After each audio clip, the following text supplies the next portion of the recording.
மாங்காய் சீசன் வந்தாச்சு. இப்போது நம்ம மாங்காய் வச்சு எப்படி ஒரு சுவையான மாங்காய் பச்சடி செய்கிறதுன்னு பார்க்கலாம்.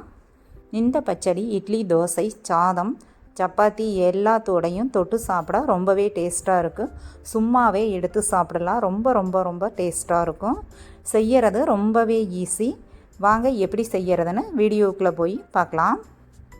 Welcome to my channel. இன்றைக்கி நம்ம வீடியோவில் சுவையான மாங்காய் பச்சடி எப்படி செய்கிறதுன்னு பார்க்கலாம். நான் இன்றைக்கி கிளிமூக்கு மாங்காய் தான் எடுத்து வச்சுருக்கிறேன். இது நம்ம தோப்பிலிருந்து கொண்டுட்டு வந்தது. இந்த மாங்காயை நல்லா கழுவிட்டு தோல் சீவி கட் பண்ணி எடுத்துக்கலாம். தோல் சீவிட்டு செய்யும்போது மாங்காய் நல்லா வெந்து சாஃப்டாக இருக்கும். இப்போ இதையே பொடி பொடியாக கட் பண்ணி எடுத்துக்கலாம்.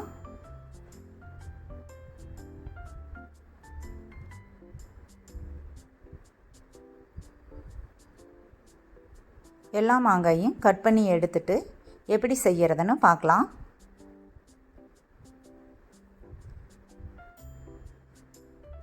புளிப்பு சுவை இருக்கிற எந்த மாங்காய் வேணாலும் நம்ம எடுத்துக்கலாம். இப்போது 50 கிராம் அளவுக்கு நான் வெல்லம் எடுத்து வச்சுருக்கிறேன். இந்த வெல்லத்தில் 1 டம்ளர் அளவு தண்ணி ஊற்றிட்டு கரைச்சி வடிகட்டிக்கலாம். பாகு வைக்க வேண்டியதில்லை. நல்லா கொதி வந்ததுக்கப்புறமா வடிகட்டி எடுத்து வச்சுக்கலாம். இப்போ நல்லா கரைஞ்சிருச்சு. வடிகட்டிட்டு எடுத்து வச்சிடலாம்.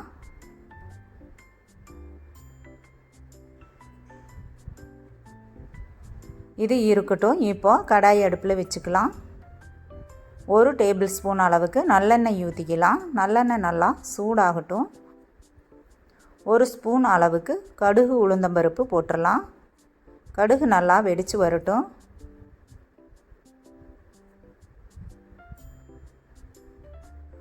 ஒரு கொத்து ஃப்ரெஷ்ஷான கருவேப்பிலை போட்டுடலாம். அது கூடவே 1 பச்சை மிளகாய் 2ஆக உடைச்சிட்டு போட்டுக்கலாம். இப்போ கட் பண்ணி வச்சுருக்கிற மாங்காய் போட்டுக்கலாம். நான் 2 கிளிமூக்கு மாங்காய் கட் பண்ணி வச்சுருந்தேன். அதையும் போட்டுட்டு கொஞ்ச நேரம் நல்லா வதக்கி விட்டுறலாம்.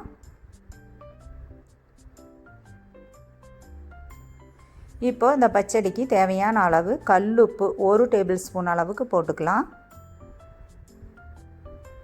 கொஞ்சமாக மஞ்சத்தூள், காரத்துக்கு 1 ஸ்பூன் அளவுக்கு மிளகாய்த்தூள் போட்டுக்கலாம். இதை நல்லா ஒரு தடவை கலந்து விட்டுறலாம்.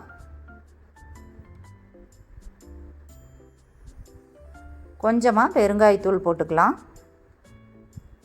இதையும் ஒரு தடவை கலந்து விட்டுட்டு மாங்காய் வேகிறதுக்கு கொஞ்சமாக தண்ணி ஊற்றி வேக வச்சுக்கலாம். ஒரு 1/2 டம்ளர் அளவுக்கு தண்ணி ஊற்றிட்டு தட்டு போட்டு மூடி ஒரு 5 நிமிஷம் போல் வேக வச்சு எடுத்துக்கலாம்.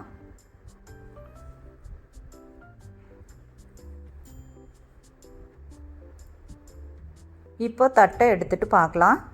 காய் நல்லா சாஃப்டாக வெந்து வந்துருச்சு. இப்போ நம்ம கரைச்சி வச்சுருக்கிற வெல்லத்தை இதோட சேர்த்திக்கலாம்.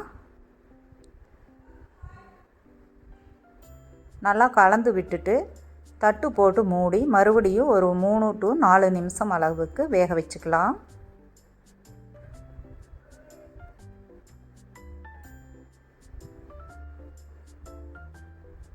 இப்போது ஓப்பன் பண்ணி பார்க்கலாம். சூப்பராக மணக்க மாங்காய் பச்சடி ரெடியாகிட்டுது. பார்க்குறதுக்கே ரொம்ப அட்டகாசமாக இருக்குது. வாயில் எச்சில் ஊறுது. சாப்பிடாததுக்கு ரொம்ப டேஸ்ட்டாக இருந்தது.